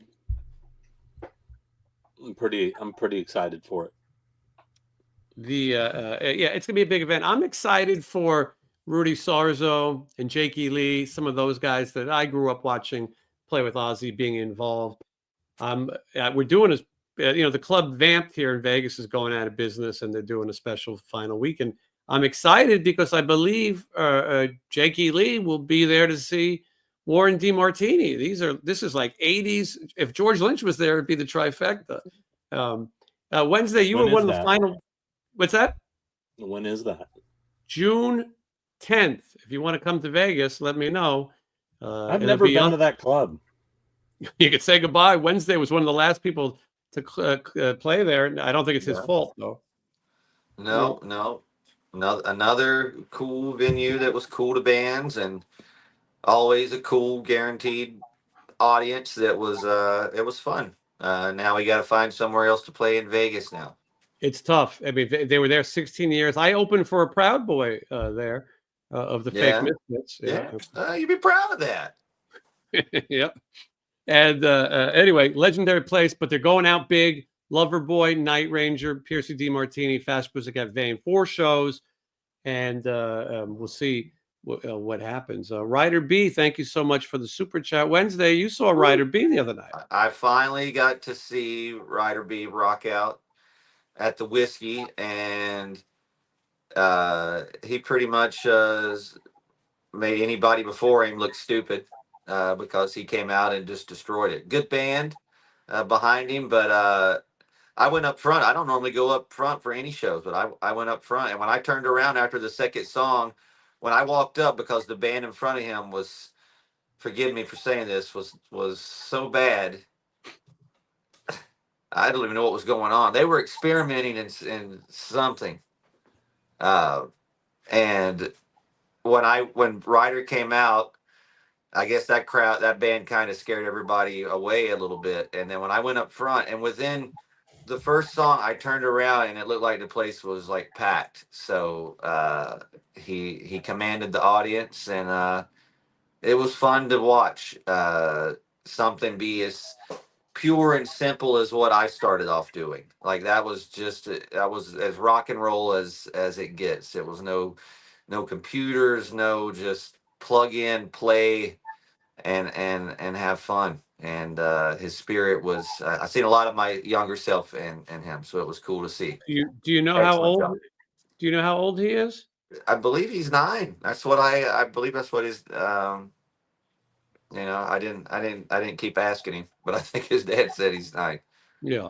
These So kids grow up so fast. He's 9 one day, and he's going to be 35. He's going to be talking about colonoscopies before you know it. He started off the show with the Misfits attitude, immediately saying the word, the F word, which I was very happy to hear. And then he ended the show with the Stooges, "I Want to Be Your Dog," and it was awesome. It's fun to see. Western and Country Movies asks a question, and the answer is yes. Sean Clark has done it. Has anyone done a location video for the Trick or Treat movie with Mark Price? And yeah, it's on Sean's channel, Malfunction, so you can check Not that only out on the channel, but it's on the Blu-ray if you buy the new edition of Trick or Treat. So very cool. Yeah, Matt Lucas asks if I met Red Fox. Unfortunately, I had not. I wish I did. Literally a mile from my house is the final home that Red Fox lived in. Next to that is the store where he tried to raise money. He had a junkyard to raise money for the IRS. And then maybe half a mile down on the same street, Eastern Avenue, is where his grave is. I met everyone in that cast for the most part. It's amazing because there's some pretty rare people, but I never got to meet Red. And living in Vegas, you hear the stories all the time. My friend told me today, yeah, my grandmother told me she was at Sam's Town. I go, this is going to be a Red Fox story. Anytime it's either Liberace or Red Fox with these old Vegas stories. Sometimes Pat Morita as well. We were driving today down Eastern, that same street, and there was a big black cloud of smoke. And Michelle said, I think there might be a fire over there. And I said, I hate to tell you what that is, but it was cremation time at the crematory. And I pointed out that is where Pat Morita and Red Fox spent their final, where they went up in smoke, so to speak. Let's see here. Tina says she's going to go see Faster Pussycat at Vamp. Jason, did I send you the video of Kojak slowed down? Yes. Oh. It was good. You guys sent it to Sean. Yeah, it was good. Okay. I can't get enough of that. Who you talking about, baby? Who gave you the heroin? I didn't take no heroin. He died at the favorites is when they do I think it's on Jimmy Kimmel. They do the drunk Trump and they slow down Donald Trump. It's pretty funny. I don't stay up that late to watch those corporate talk shows. I go you to watch bed. them on YouTube the next day. But Telly Savalas died at the Sheraton Hotel, the Universal Sheraton. I need to get my plug for my phone, or it's going to die. So give me a moment. That's okay. I got a question for Sean. Sean, will you be doing a fair food video this year? That's an annual Sean Clark tradition. Of course. It's coming. He's working on it. Look forward to it every year. Okay. I already saw some previews of some people that showed some stuff from the LA County Fair, which is pretty much the same fair. I think it just moves. So there was an interesting item. What was it? It was like it was some sort of meatball corn dog thing. Was it a meatball? That sounds okay. It's nice when they mix it up. I think it was, I don't know. It was different, but I was like, ooh, I got to try that. So Yeah, that's what makes it fun, that they bring in different things. Or the writers big question is, will I have special guests this year? I don't know. Yeah, Depend on everybody's schedules, you know. yeah. Look, it's rare that we see each other to do this show. By the way, 358 people watching. Ryder says that the chicks were freaking out because Wednesday was at his show, and he wanted to say Scary Stories is his favorite movie. Have you guys seen it? Scary Stories? Yeah, Sean? I've seen it. I've seen True Stories with David Byrne, but I like a 9-year-old. Scary Stories to Tell in the Dark or something it's called. It's always cool when a 9-year-old's talking about the chicks at their show. You know, there was a lot of ladies there, and they were literally just in awe of Ryder. I got messages from chicks telling me that they got to meet the great Wednesday 13. You know, now that Wednesday you and I are friends and you're on the show, people like to tell me about their interactions with you. Oh yeah, oh yeah. Mm-hmm. No, but you know, the picture I posted of Ryder from when we met earlier at my show earlier in the year, I posted it after his show on Saturday. Had 40,000 views on my Instagram, which is probably my most viewed picture of the month. And all the people that liked it, he had people from management of other like big bands, like Slipknot's manager liked the picture. So a lot of people paid attention to him just in that photo. It was kind of cool to see all the people that. What's that pay, Wednesday? What is 40,000 pay? Maybe $4, maybe. Yes. Maybe $3. I don't know. Maybe 4 is a little too much. But you know, he got a lot of people checking it out. So I hope I put some traffic that way, and yeah, it was cool to see. Nice. Question is for me, but Sean can answer this too. Did you meet Norman Fell at the Beverly Garland Collector Show? At that point, Wednesday was still in North Carolina. And I did. Yeah, I did too. Very, very cool. Those old. I'm trying to make a video about it. Sean, I think we should work together on it because you and I have the best Beverly Garland stories. I went in and filmed as much as I could, but that's kind of where the small collector show started, at least to me, in the 90s. And you would pay $5 for a black and white photo and $10 for a color photo. We should have stocked up on millions of these things. My biggest regret from that one is I took a picture of the Ropers, but I didn't get in it. I just took a picture of them together. I had them sign my cast photo, but I didn't get a photo with them for some reason. I don't know why. I missed the Audrey Lindley one. I have Norman Fell, Mr. Roper. We saw Don Knotts so many times. I had met Suzanne Summers here in Vegas. She was doing I never met her. Yeah, she was really cool too. She was doing a play here, and she was very nice. And then I met John Ritter in New York. Don't really remember the occasion, but so I have all these cast photos that are signed by Don Knotts, John Ritter, and Suzanne Summers, and that is why I'm going to fly to Knoxville, Tennessee, to get them finished. Let's see, but anyway, that was an amazing convention, and it has transformed into the Hollywood show, which is a different version of it, but still a cool place where you can meet. The shows that Sean does are big shows. I mean, you go there, there's A-list celebrities now. The Hollywood show still has this little feel where you can meet people that maybe you wouldn't have. I feel like this show is going to be packed. I think so too. I mean, it's pretty small in there. It feels like. I feel like it's going to be packed. I think it's going to be packed. I think that Priscilla Presley is probably a draw. I mean, she's done it before, but I think she's probably a draw. And I guess we could look at it. I mean, we're all in town for this, I right? heard Jerry Mathers has the longest line of hoes. Yeah, I wasn't aware, but no, well, just because his the nickname's the Beaver. All right. Yeah, a little hard. A little hard on the Beaver.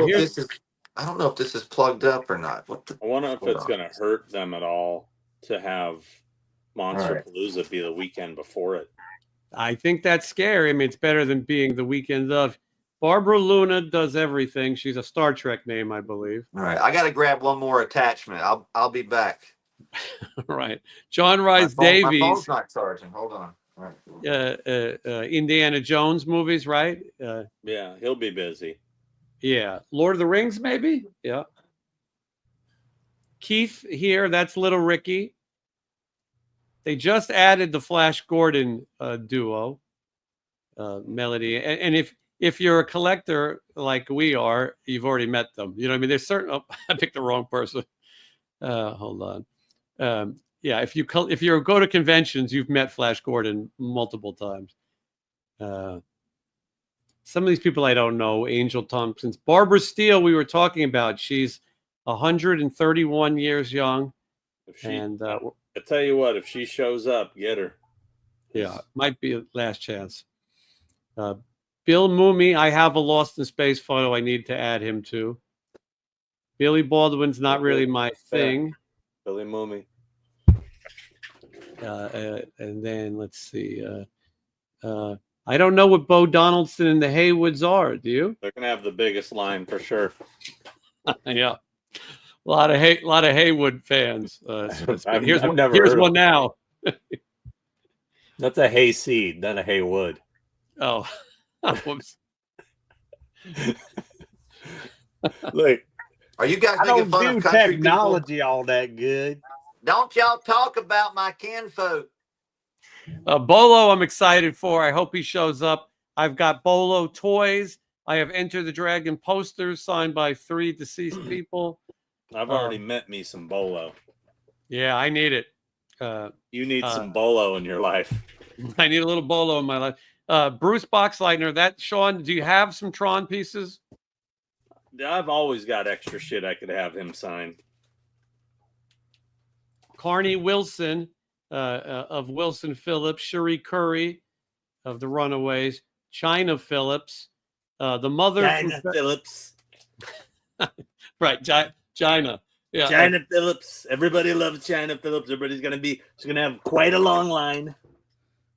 huge line. Yeah, Huge. the mother from Ferris Bueller. I don't. Some chick from Knots Landing. Dale Bozio from Missing Persons. There's a lot of Waltons. I don't know anything about the Waltons. There's a lot of Waltons. But he's the kid I from wish Fletch. Walton's Mountain would get taken over by some sort of plague or something like a. The kid from Something. Fletch. That's all that matters. Yeah, that's a big one. Diane Ladd. I still have Christmas Vacation. Garrett Morris, not a common guy. Probably old too. That's The pretty stuff. cool. The stuff.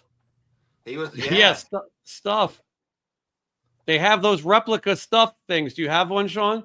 I need. Yeah, I mean it's not a replica. It's a real one. Cause what the Larry Cohen used to sell them. He had cases of them. Love You got any extra ones? I only have the one. I got in an argument with Larry Cohen over he goes, "You want me to sign it?" I said, "Yeah." Could you sign the bottom? And he's like, "Oh, why, don't you want me to sign the side?" I go, "No, I'd rather you sign the bottom." And he got really mad at me because he wanted to sign the side. And I said, "No, I don't want it on the. I want to be able to display it without the autograph."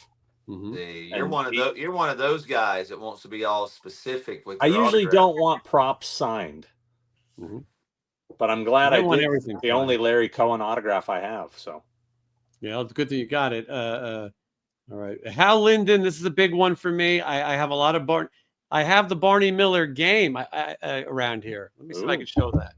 I'm going to get that in a minute and show you the Barney Miller board game.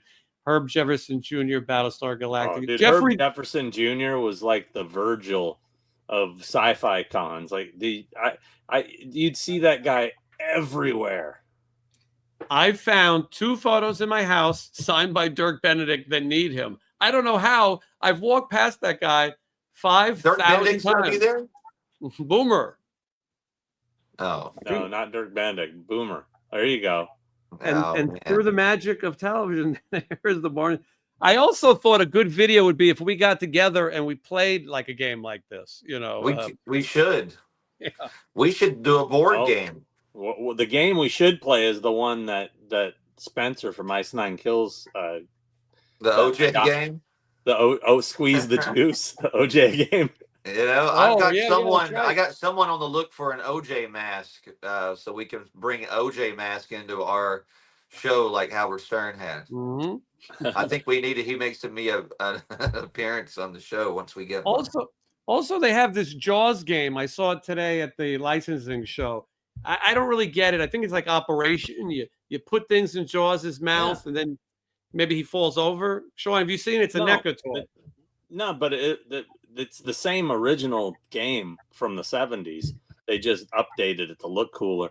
Basically, as you're pulling the things out of his mouth, you know, that he's eaten, at some point the jaws will shut. So we got to do it. It's weighted, so once you pull something out, it's eventually gonna snap you. You know, Jason, it's kind of funny. You're talking about that Jaws toy, and that thing behind you. You've got the Snoopy ice cream machine maker behind you.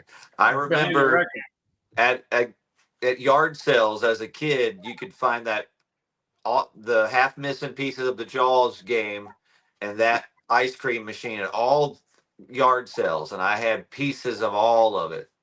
I remember that as well. It was very common. Yeah. I forgot about the Jaws game though. All right, Jeffrey Jones, since we're on the topic, he's going to be there. I need him. I can't see these people. I'm so blind. Jeffrey Jones of Beetlejuice and of Ferris Bueller. I thought that was Grandpa Joe, but he's way dead. And he's Criswell. I mean, that's probably the coolest thing he is. He's Criswell. Yeah. He predicts. Yeah. Actually, I'm bringing my Ed Wood poster to have him sign. I definitely would. That's a cool one. Then we got the Beaver's little friend. What's her name? She's Judy. She sucked. I wouldn't want to meet her at all. And then the Beav. I don't know. I don't know who this guy is. I don't know who that guy is. Jonathan Schmuck. Does anyone know? Former client of mine. Which one? Carl the janitor, John Kapelos. Oh, that's a Breakfast Club, right? Yeah. I'm the eyes and ears of this institution, my friends. Yeah, dude, he's in all the John Hughes movies. That's pretty cool. Malakas. Yeah, he's Dino. I can get my Transylvania 65000 vinyl signed by him too, because he was in that. Oh, Jeffrey Jones. Yeah. Kate Jackson is back. The masked Kate Jackson.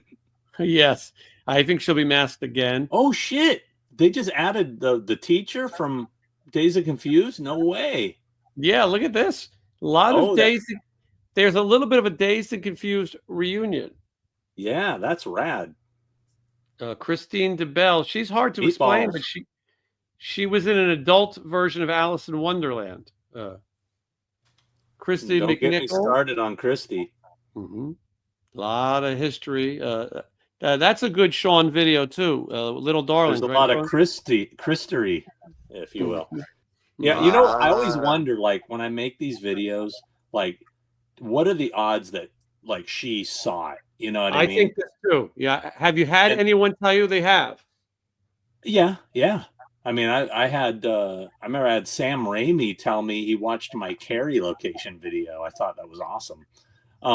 But no, because I say quite a few things about my adolescent love for Christy back in the day. I wonder if she recognized me and go, "You're the perv that was saying all those things about me." Yeah, she'll call the police watch list. Yeah, there's the guy. But I think we all had relations with Kristen McNichol in our mind at one time. Not me. No, she wasn't for you. Mm-mm. Did you prefer Tatum O'Neal? I think so. Right. He's more of a Powers Booth guy. Hey, here's your guy right here, Luke Tiger Fafara. How's that? Wednesday will tell you. Who is it Wednesday? That's Dez's father from Coal Chamber and Devil Driver. Is it really? Yeah. No. I'm not lying to you. I'm And not lying to you. he was on Leave It to Beaver Yep, he was. You know him. He's Tui. too. Yeah. This That's is fun. Ferris Bueller's dad, Meryl Hemingway. She was hot. Star 80. Star 80. And, yeah, she was hot. Wasn't she in Looker also? I think so. Yeah. Yeah. Marissa Ribisi, Ribisi. Days of Confused. Oh, Dazed. I see it. Yeah. I bet you she's so sick of people going, y'all heard about the party being busted tonight, right? She's gonna. Well, you're gonna have to ask her to write it, I think. Maureen Fields. I don't know what that is. No clue. Yeah. The smallest people have the longest resumes, but it looks like she was on a lot of old television She's series. probably one episode TV people, you know. Yeah. Oh, she was a stunt double for Priscilla Presley, Jane Seymour, Michelle. Everyone at the convention, she was their double. Okay. Martha Smith, you see her naked in Animal House, right? Mm-hmm. And Mary Rice, I don't know, but I bet she's very old now. Max Gale, I need. Max Gale is Wojciech Howitz, DC Cab, of course, DC Cab fame. Oh yeah, I forgot about. He kind of looks like Mr. T. Looks like he's from DC Cab in this, minus the lipstick. Yeah, that might be the DC Cab toy. I might have to get him to sign a DC Cab poster. My cousin is a filmmaker, and he made a movie about Drew Struzan, the famous poster artist. And Drew Struzan, as a gift, gave him the original DC Cab painting of all the movies to pick. Oh wow! He still have it? He still has it. Yeah, it's crazy. He did that movie, and then his next movie was Floyd Norman, who was the first Black animator for Disney. And now he made a movie about another artist named Greg Hildebrandt, who's just died. And so they're trying to figure out what to do with that movie. But anyway, he has that DC Cab poster. I wish I had, or painting. Meredith Salinger. What if we call our band ACDC Cab? I like it. Think about it. Think it has something. Put it on the burner. Meredith Salinger. Sean is familiar with her bathroom. He prepared for his colonoscopy. I should bring her a plunger to sign. Mm-hmm. Michael Dante was a professional minor league baseball player. Michael DeBarge, singer. DeBarge, the former client of mine. Yeah, DeBarge. Michael Learned, which is a Walton, but she's also the Bruce Lee's mother-in-law in The Dragon, the Bruce Lee story. Michelle. But she never learned very good. I don't watch any dragon movies or any sorcery movies. It's a Bruce Lee movie. It's a great movie. Yeah, but it's still about dragons. Michelle Burke, I'm excited about. Tell me, Days of Confused. Yeah, Days of Confused, yeah. This is a good place to get a Days of Confused piece going. Michelle Phillips, I think, is very cool. And I think Michelle Phillips is doing something that maybe more celebrities should do. She's coming right out and telling you that she's giving the money to a charity. It'd be nice to see some celebrities, if you don't need the money, come out and help a good cause. Why not? And obviously her daughter will be there. Who is she? She's the Wilson Phillips lady. She's Mamas and the Papas. Oh, I'm blind. I can't see from this. California Dreaming. She's the mother of China Phillips. Oh.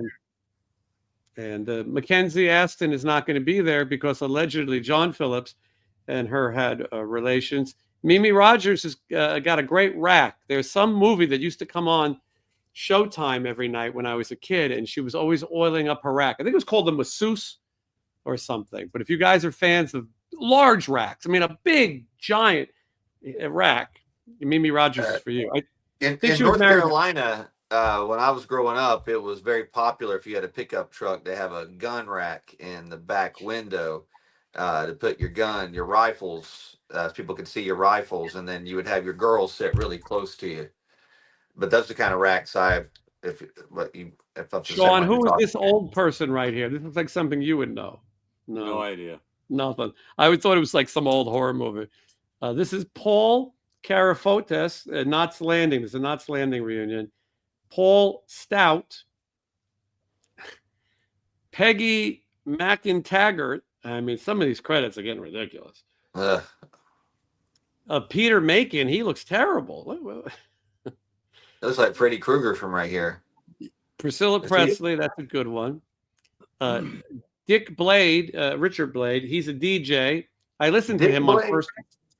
I listened to him on First Wave. Richard Edson. Now this is an interesting one. He was the drummer in Sonic Youth, but he's also the valet in Ferris Bueller's Day Off. He joyrides. Boring. Yeah. Robert Wool. He was in Bull Durham in the Batman movie. This woman looks terrible.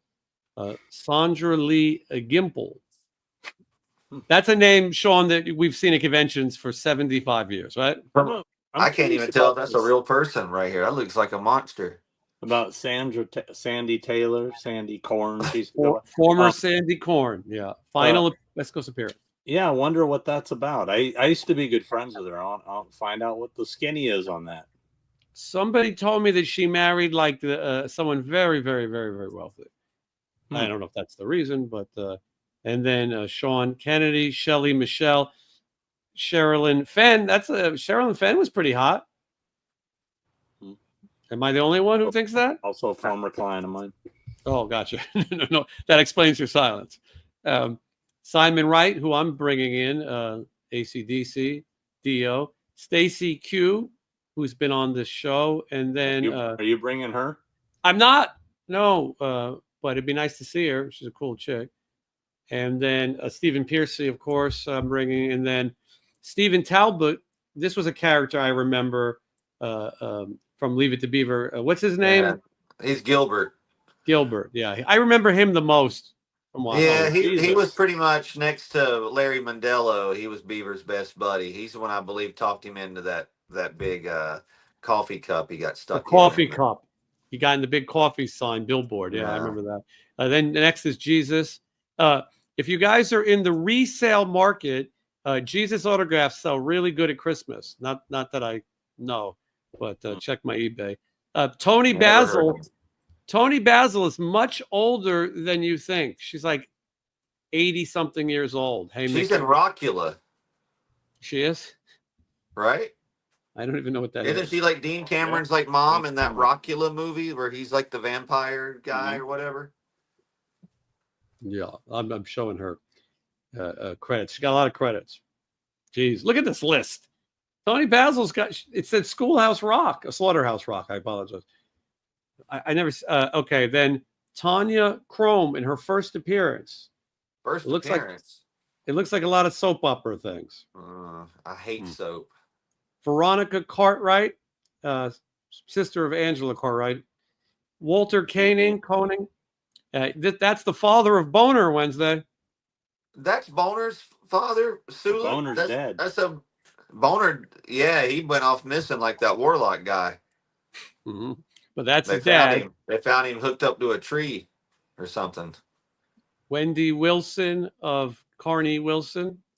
And then Whit Hertford, who I am bringing, who is the young Steven in the Lay It Down video. Anyway, I mean, I was surprised. I looked at this list and I go, I don't think I have that much. And then I started looking at my collection and realizing, and when you're dealing with autographs of people who are older, you start to think, I better get this shit signed while I can. And let me check the super chats are blowing up, but I haven't had a chance to get to it. Question for Sean. Sean, you're very popular today. I have the opportunity to get a complete original Day of the Dead press kit. I want to know how much you would pay for it. Thanks. I own one, but I mean, if it's complete, you know, it's easily $100. You know, 100, $200. All right. Well, there you go. Sean's giving you. Gave you a free on-air appraisal. Dude, he's like, you're like that guy on the Pawn Stars. They call you up, and you're like, $100. Get out of there. Sean would be good on Pawn Stars. Sean, that's a good gig for you to be like the appraiser. Like, I got this prop, and and Sean will tell you what it's worth. I'll be like, give you $20. Would you trade your Lost Boys jackets for a DJ Ashba guitar autographed? Yes or no? Wouldn't even consider it. All right. You heard it here first, everybody. Breaking news. Sean, how pumped are you for the new Tron movie? I'm pretty pumped. I mean, I'm cautiously pumped. I like this user. That was a consideration for my album title, Cautiously Pumped. I like this username, Walton Goggins Speedo. That's deep. Said he loved my Ropers video. That Ropers video was funny. I was walking around doing videos. I went to the house from Happy Days, and the Ropers was around the corner. I thought it was fun. I thought no one has done it before, and I thought no one is going to watch this video. And what happened is the Sanford and Son video, as we speak, went through the roof, and people started watching the other ones. And I like to see houses like the Ropers. Who would have even thought to go to the house? It looks exactly the same. So that was except for the tree in front. That giant tree. Yeah. Mm-hmm. Well, all right. Let me try to get through some of these questions. We'll wrap up in 10 minutes. There's been 350 people here all night. that's more people than it came to any of my shows in America. This is a good day for me. If they all would go to the show, you'd be fine. Yeah. Monster Palooza is coming up. That's next weekend, not this weekend, right? That's I leave correct. tomorrow I leave for Texas Frightmare in Dallas. And then Monster Palooza is the following weekend. And I'll be there on Friday and Sunday. Friday and Sunday, yeah. Wednesday, at his age, his accelerated age, he needs to take Saturdays off now to rest. Yeah, Saturday is too big. I go home. I stay home on that day. That way he looks really good for Sundays and nice good night sleep. I'm just afraid I'm gonna miss that guy on Saturday that comes around and goes, Mr. 13. Mm-hmm. Here's that guy. Ryder has. I'm gonna send him your way whenever I do see him. I'm gonna say, hey, Sean Clark is looking for you. He wants to. Let me ask you something. Wants to have you moderate Q&As at the next Halloween convention. Yeah, he wants you to interview Dick Warlock. Sean, are you going to go to the Midsummer's Fright Scream Summer Fright? What's it called? Are you going to that? Answer him. I just booked a bunch of people in there, but I don't think I'm going to be. I was planning on going to a show in San Jose the same weekend that I have a bunch of other people at because it's close to where my dad lives. So I was going to go see my dad. So at this point, it's not looking good for Midsummer Scream. I got to pee. I'll be right back. All right. Hey, the Zeros show is this weekend. Are you going? I am going to go. I need to text Danny. I need to text him, but I'm gonna let him know I'm going to the show.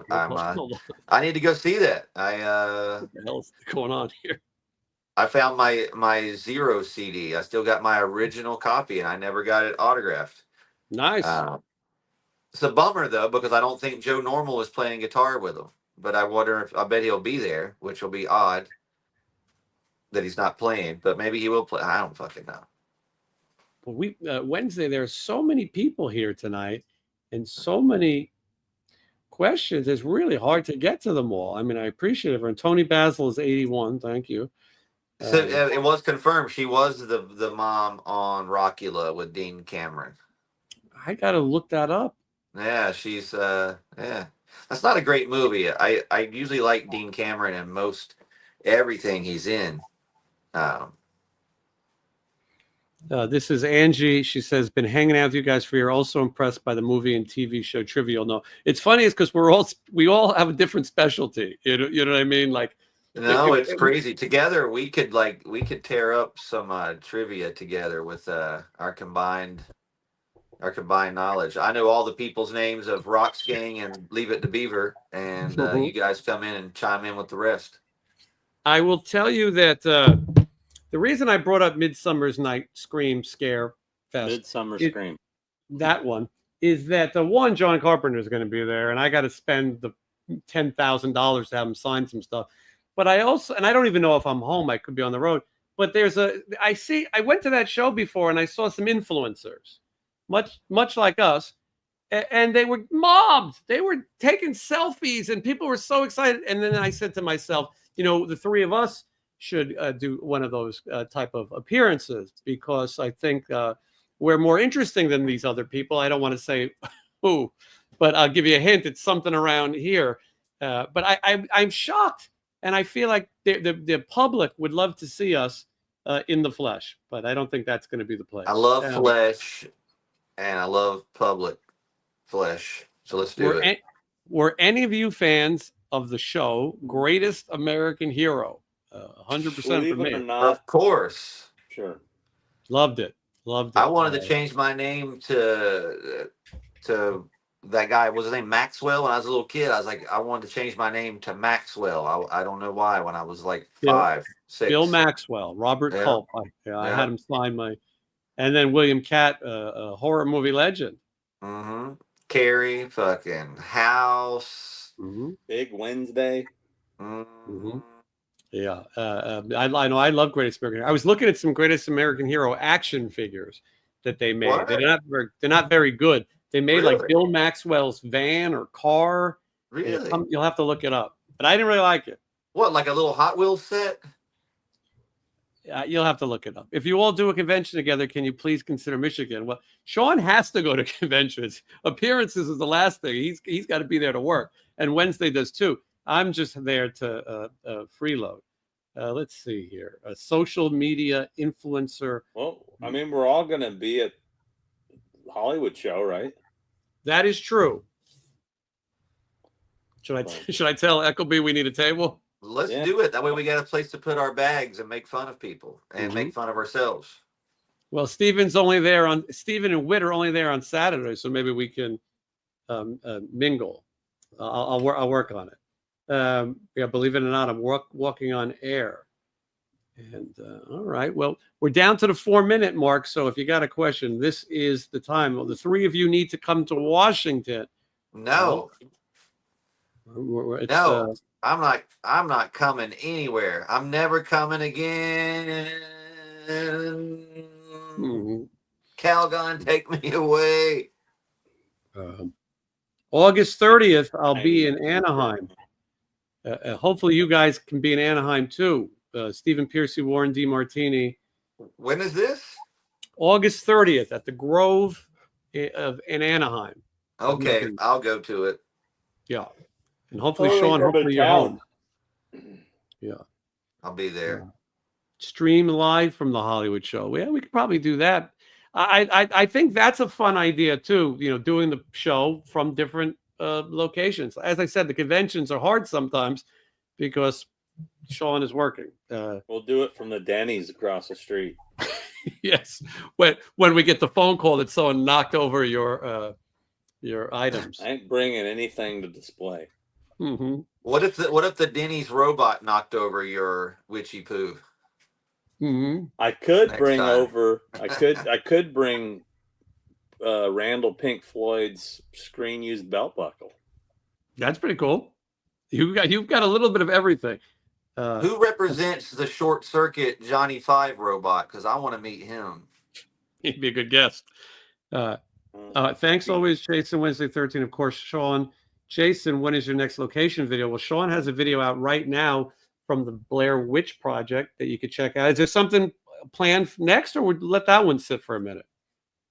Well, I'm still trying to finish Exorcist 3, and so that's next. Exorcist 3 is next because I finished it when I was in Maryland. I got that last location I needed, so it's just editing right now. I've been I do a lot of voiceover, which takes a long time.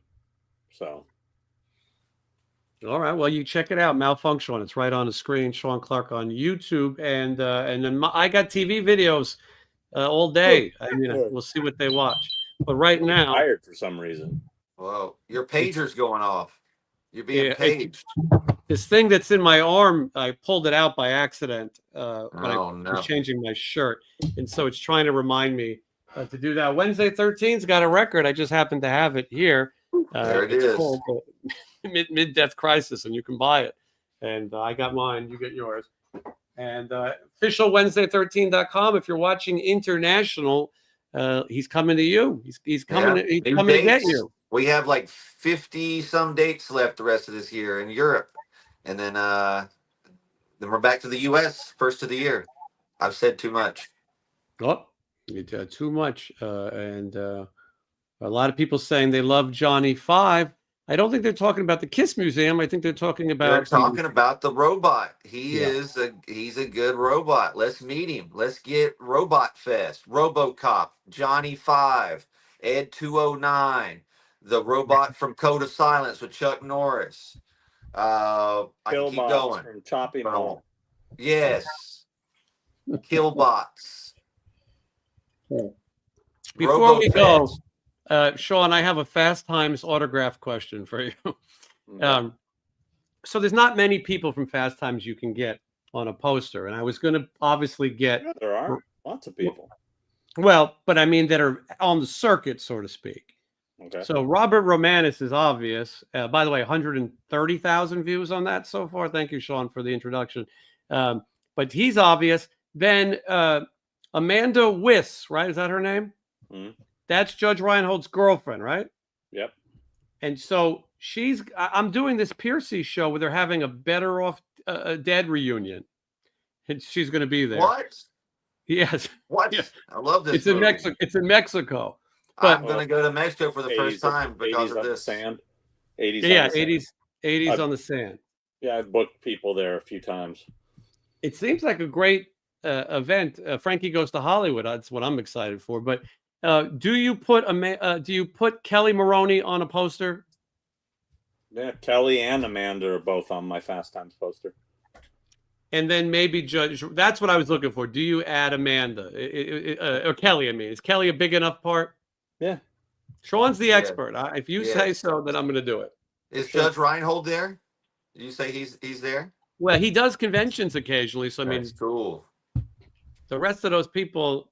Because I would like to get my Vice Versa VHS signed. That was my favorite Judge Reinhold movie. Is that the one with the band Autograph in it? Malice is in it. What's the movie? Oh, that's a different movie. Kirk Cameron turns into Dudley Moore. That's the Autograph one. Is it?